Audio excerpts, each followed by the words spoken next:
नमस्कार,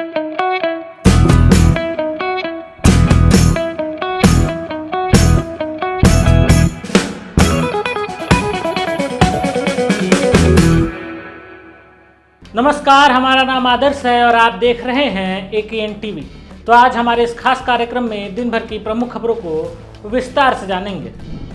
29 मई 2025 को भारत और चीन के बीच नई दिल्ली में उच्च स्तरीय कूटनीति वार्ता हुई, जिसमें पूर्वी लद्दाख में वास्तविक नियंत्रण रेखा पर तनाव कम करने के पर चर्चा हुई। विदेश मंत्रालय के प्रवक्ता ने बताया कि दोनों देशों ने सैन्य वापसी के लिए रोडमैप पर सहमति जताई है। यह वार्ता 2020 के गगलवान संघर्ष के बाद चल रही तानातानी को कम करने की दिशा में एक महत्वपूर्ण कदम माना जा रहा है। भारत ने अपनी स्थिति स्पष्ट करते हुए कहा कि सीमा पर पूर्ण शांति की द्विपक्षीय संबंधों को मजबूत कर सकती है। सूत्रों के अनुसार दोनों पक्षों ने सैन्य और कूटनीतिक संवाद को और मजबूत करने का फैसला किया है। स्थानीय लोगों ने इस कदम का स्वागत किया है, लेकिन विशेषज्ञों का कहना है कि इसका प्रभाव कार्यान्वयन समय के साथ ही स्पष्ट होगा। जम्मू कश्मीर सरकार ने 29 मई 2025 को डोडा जिले के कुछ हिस्सों में मोबाइल इंटरनेट सेवाओं पर 27 मई से शुरू हुई अस्थायी प्रतिबंधों को 30 मई तक बढ़ा दिया है। यह निर्णय राष्ट्रीय सुरक्षा को ध्यान में रखते हुए लिया गया, क्योंकि खुफिया एजेंसियों ने राष्ट्र विरोधी तत्वों द्वारा इंटरनेट के दुरुपयोग की आशंका जताई थी। स्थानीय प्रशासन ने स्पष्ट किया कि यह कदम सार्वजनिक व्यवस्था को बनाए रखने के लिए उठाया गया है। इस दौरान स्थानीय लोग वॉइस कॉल और अन्य संचार माध्यमों का उपयोग कर सकते हैं। कुछ सामाजिक संगठनों ने इस प्रतिबंध की आलोचना भी की है। उनका कहना है कि यह आम जनता के लिए असुविधा का कारण बन रहा है। प्रशासन ने आश्वासन दिया है कि स्थिति सामान्य होने पर प्रतिबंध तुरंत हटा लिया जाएगा। यह खबर क्षेत्रीय सुरक्षा के संदर्भ में बहुत ही महत्वपूर्ण है। 30 मई 2025 को राजस्थान के भ्रष्टाचार निरोधक ब्यूरो ने पाली जिले में एक सहायक उप निरीक्षक को 15,000 रुपए की रिश्वत लेते रंगे हाथों गिरफ्तार किया। ASI पदराम मीणा पर आरोप है कि उन्होंने थाना सादड़ी में दर्ज एक प्रकरण में अंतिम रिपोर्ट दाखिल करने के बदले रिश्वत मांगी थी। शिकायतकर्ता की सूचना पर ACB ने जाल बिछाया और आरोपी को गिरफ्तार कर लिया। पूछताछ में पता चला कि यह पुलिसकर्मी पहले भी ऐसी गतिविधियों में लिप्त था। ACB ने मामला दर्ज कर जांच शुरू कर दी है। यह घटना सरकारी तंत्र में भ्रष्टाचार के खिलाफ चल रही है। जनता ने इस कार्रवाई का स्वागत किया है, लेकिन भ्रष्टाचार की जड़ों को पूरी तरह खत्म करने की मांग भी उठ रही है। 29 मई 2025 को पाकिस्तान के लिए जासूसी के आरोप में गिरफ्तार यूट्यूबर ज्योति मल्होत्रा की पुलिस रिमांड समाप्त हुई। जांच एजेंसियों ने अदालत में उन्हें पेश किया। यहाँ उनकी जमानत याचिका पर सुनवाई हुई। पुलिस ने बताया कि ज्योति के पास से मिले डायरी में उनकी पाकिस्तान यात्रा और संदिग्ध संपर्कों का विवरण मिला है। डायरी में 8 पेज अंग्रेजी में और 3 पेज हिंदी में लिखे गए हैं, जिसमें संवेदनशील जानकारियां होने की आशंकाएं हैं। जांच में उनके फंडिंग स्रोतों और विदेशी संपर्क पर ध्यान केंद्रित किया गया है। यह मामला राष्ट्रीय सुरक्षा से जुड़ा होने के कारण चर्चा में है। जनता ने इस मामले को लेकर उत्सुकता और चिंता दोनों देखने को मिल रही है। जांच एजेंसियां जल्द ही अपनी अंतिम रिपोर्ट भी पेश करेंगी। 30 मई 2025 को सुजलॉन एनर्जी ने अपनी तिमाही वित्तीय रिपोर्ट जारी की, जिसमें कंपनी का मुनाफा 365% बढ़कर रिकॉर्ड स्तर पर पहुंच गया। इस उछाल के पीछे नवीनीकरण ऊर्जा के क्षेत्र में बढ़ती मांग और कंपनी की नई परियोजनाएं हैं। कंपनी ने शेयर में 13% की तेजी देखी गई, जिसके बाद ब्रोकरेज हाउसेज ने अपने टारगेट प्राइस को बढ़ा दिया है। सुजलॉन ने हाल ही में कई बड़े सौर और पवन ऊर्जा प्रोजेक्ट्स पर हस्ताक्षर किए हैं। कंपनी के CEO ने बताया कि भारत सरकार की हरित ऊर्जा नीतियों ने इस वृद्धि में महत्वपूर्ण भूमिका निभाई है। विश्लेषकों का कहना है कि यह प्रदर्शन भारत के नवीनीकरणीय ऊर्जा के क्षेत्र के लिए सकारात्मक संकेत हैं। निवेशकों में इस खबर को लेकर भारी उत्साह भी देखा जा रहा है। 29 मई 2025 को भारतीय रिजर्व बैंक ने वित्त वर्ष 2024-25 के लिए 2.68 लाख करोड़ रुपए से अधिक का अधिशेष केंद्र सरकार को हस्तांतरित करने की मंजूरी दे दी है। यह अब तक का सबसे बड़ा लाभांश हस्तांतरण है। मुंबई में गवर्नर संजय मल्होत्रा की अध्यक्षता में हुई बोर्ड बैठक में यह निर्णय लिया गया है। इस राशि का उपयोग सरकारी वित्त को मजबूत करने और आर्थिक चुनौतियों का सामना करने में किया जाएगा। RBI ने वैश्विक और घरेलू आर्थिक स्थिति की समीक्षा भी की। विशेषज्ञों का कहना है कि यह कदम सरकार की बुनियादी ढांचा और कल्याणकारी योजनाओं को गति देगा। यह खबर भारतीय अर्थव्यवस्था के लिए सकारात्मक संदेश दे रही है। 29 मई 2025 को हॉलीवुड अभिनेता निर्देशक डेंजिल वॉशिंगटन को कान फिल्म फेस्टिवल में सर्वोच्च सम्मान पाल्मे डी ओर से नवाजा गया। उनकी नई फिल्म हाइस्ट टू लोएस्ट कि प्रीमियर से पहले यह पुरस्कार उनके कैरियर की उपलब्धियों के लिए दिया गया। वॉशिंगटन ने इस सम्मान को अप्रत्याशित बताते हुए इसे अपने लिए गर्व का क्षण कहा। हालांकि उनकी फिल्म को प्रतियोगिता से बाहर कर दिया गया है।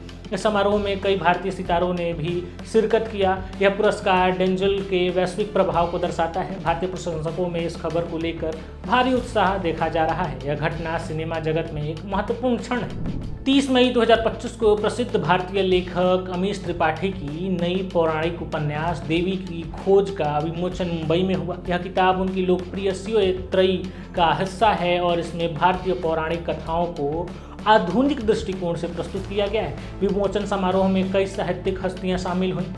अमीश ने बताया कि यह किताब नारी शक्ति और आध्यात्मिकता पर केंद्रित है। पाठकों ने इसकी प्री बुकिंग में भारी उत्साह दिखाया है। यह किताब पहले ही ऑनलाइन बेस्टसेलर शामिल हो चुकी है। साहित्यिक प्रेमियों में इसकी चर्चा जोरों पर बताई जा रही है। 29 मई 2025 को भारतीय शतरंज ग्रैंडमास्टर प्रज्ञानंद ने रोमानिया के बुखारेस्ट में सुपर बुएट क्लासिक 2025 में शानदार जीत दर्ज की। उन्होंने फ्रांस के मैक्सिम वचियर लाग्रेव को ब्लिट्ज ट्राइबेक में हराकर ग्रैंड चेस टूर का खिताब अपने नाम किया। प्रज्ञानंद ने 5.5 अंक के साथ क्लासिकल चरण में शीर्ष स्थान हासिल किया था। निर्णायक तीसरे गेम में उनकी रणनीति से सभी को प्रभावित किया। इस जीत के साथ उन्होंने लगभग $77,000 की पुरस्कार राशि जीती। भारत में शतरंज प्रेमियों ने इस उपलब्धि का उत्साहपूर्वक स्वागत किया। यह जीत भारतीय शतरंज के उज्जवल भविष्य को दर्शाती है। 30 मई 2025 को बीसीसीआई ने घोषणा की कि आईपीएल 2025 का फाइनल मैच 3 जून को अहमदाबाद के नरेंद्र मोदी स्टेडियम में खेला जाएगा। पहले यह मैच कोलकाता के ईडन गार्डन्स में प्रस्तावित था, लेकिन शेड्यूल में बदलाव किया जा चुका है। इस सीजन में कई नए रिकॉर्ड्स बनने की उम्मीद है। बीसीसीआई ने यह भी बताया कि एलिमिनेटर मैचों में मुंबई इंडियंस और गुजरात टाइटंस के बीच का बड़ा मुकाबला होगा।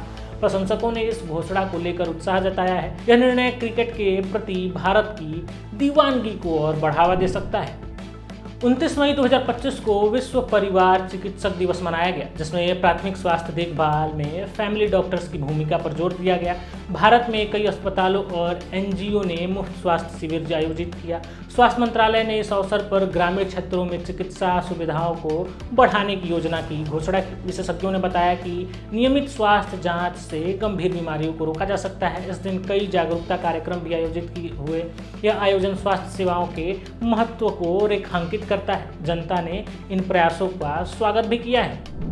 30 मई 2025 को स्वास्थ्य मंत्रालय ने मलेरिया उन्मूलन के लिए एक नई राष्ट्रीय पहल शुरू की। यह पहल विश्व स्वास्थ्य संगठन की E2025 पहल का हिस्सा है, जिसका लक्ष्य 2025 तक 25 देशों में मलेरिया संक्रमण को रोकना है। भारत के राष्ट्रीय वेक्टर जनित रोग नियंत्रण कार्यक्रम के तहत यह अभियान चलाया जाएगा। मंत्रालय ने बताया कि ग्रामीण क्षेत्रों में मच्छरदानी वितरण और दवाओं की उपलब्धि भी इस कार्यक्रम के तहत बढ़ाई जाएगी। राजस्थान बोर्ड ने 5वीं कक्षा का रिजल्ट घोषित कर दिया है। उनकी ऑफिशियल वेबसाइट पर जाकर देखा जा सकता है। लाखों छात्र छात्राओं ने इस परीक्षा में हिस्सा लिया था। शिक्षा विभाग ने बताया कि इस साल पास प्रतिशत में सुधार देखा गया है। अभिभावकों और छात्रों को रिजल्ट चेक करने के लिए वेबसाइट और SMS सुविधा का उपयोग करने की सलाह दी गई है। यह खबर शिक्षा के क्षेत्र में एक महत्वपूर्ण कदम है। कई स्कूलों ने उत्कृष्ट प्रदर्शन करने वाले छात्रों को सम्मानित करने की योजना भी बनाई। उत्तर प्रदेश सरकार ने घोषणा की कि छात्रवृत्ति आवेदन पोर्टल अब साल भर खुला रहेगा। यह निर्णय योगी सरकार ने छात्रों की सुविधा के लिए लिया है। साथ ही स्कॉलरशिप को सेमेस्टर आधारित करने की योजना भी शुरू की गई है। इसमें लाखों छात्रों को समय पर वित्तीय सहायता मिलेगी। शिक्षा विभाग ने बताया कि इस कदम से ड्रॉप आउट दर में कमी आएगी और यह योजना शिक्षा के क्षेत्र में समावेशिता को बढ़ावा देगी। छात्रों और अभिभावकों ने इस निर्णय का स्वागत भी किया है। भारतीय तटरक्षक बल ने अपने वार्षिक मिशन ऑपरेशन ओलिविया की प्रगति रिपोर्ट जारी की है। इस मिशन के तहत ओडिशा के रूसीकुल्या नदी के मुहाने पर 6.98 लाख से अधिक ओलिव रिडले कछुओं के घोंसलों की रक्षा की गई। यह मिशन नवंबर से मई तक चलता है और समुद्र जैविक विविधता के संरक्षण में महत्वपूर्ण भूमिका निभाता है। तटरक्षक बल ने स्थानीय समुदायों के साथ मिलकर यह उपलब्धि हासिल की। विशेषज्ञों ने इस प्रयास को सराहा है। यह खबर पर्यावरण संरक्षण के लिए भारत के प्रयासों को दर्शाती है।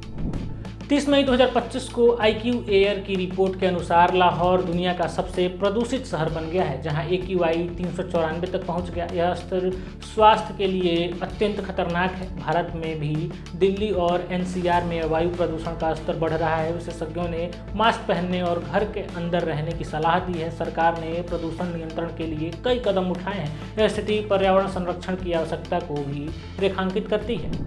गवर्नमेंट ई मार्केट प्लेस यानी कि JEM ने अपनी 8वीं वर्षगांठ पर भारत का पहला AI संचालित चैटबॉट GEMAI लॉन्च किया है। यह चैटबॉट उपयोगकर्ताओं को खरीद प्रक्रिया में सहायता प्रदान करेगा।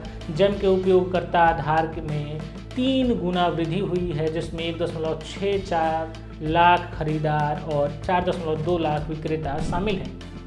पाइथन डेवलपमेंट टीम ने पाइथन 3.12 की रिलीज की घोषणा की है। यह संस्करण गति और उपयोगिता में सुधार लाता है। डेवलपर्स ने इसे 18 महीने की मेहनत का नतीजा बताया। यह रिलीज डेटा साइंस और वेब डेवलपमेंट के लिए महत्वपूर्ण है। भारत में सॉफ्टवेयर उद्योग ने इस कदम का स्वागत किया है। 30 मई 2025 को लद्दाख में 1 सप्ताह तक चलने वाला अंतर्राष्ट्रीय योग महोत्सव शुरू होने की घोषणा हुई। यह आयोजन 15 जून से शुरू होगा और 21 जून को अंतर्राष्ट्रीय योग दिवस के साथ समाप्त होगा। इस महोत्सव में हजारों पर्यटक और योग प्रेमी शामिल होंगे। यह आयोजन लद्दाख के पर्यटन को बढ़ावा देगा। 30 मई 2025 को पर्यटन मंत्रालय ने गर्मी से राहत पाने के लिए 7 हिल स्टेशनों की सैर की सिफारिश की। इनमें शिमला, मसूरी और दार्जिलिंग शामिल है। यह अभियान पर्यटन को बढ़ावा देगा। पर्यटकों ने इस पहल का स्वागत किया है। तो आज हमारे इस खास कार्यक्रम में अभी के लिए बस इतना ही। खबरों से जुड़े रहने के लिए जुड़े रहिए हमारे चैनल के साथ। वीडियो को लाइक करिए, चैनल को सब्सक्राइब करिए और कमेंट बॉक्स में अपना सुझाव देना ना भूलें। धन्यवाद।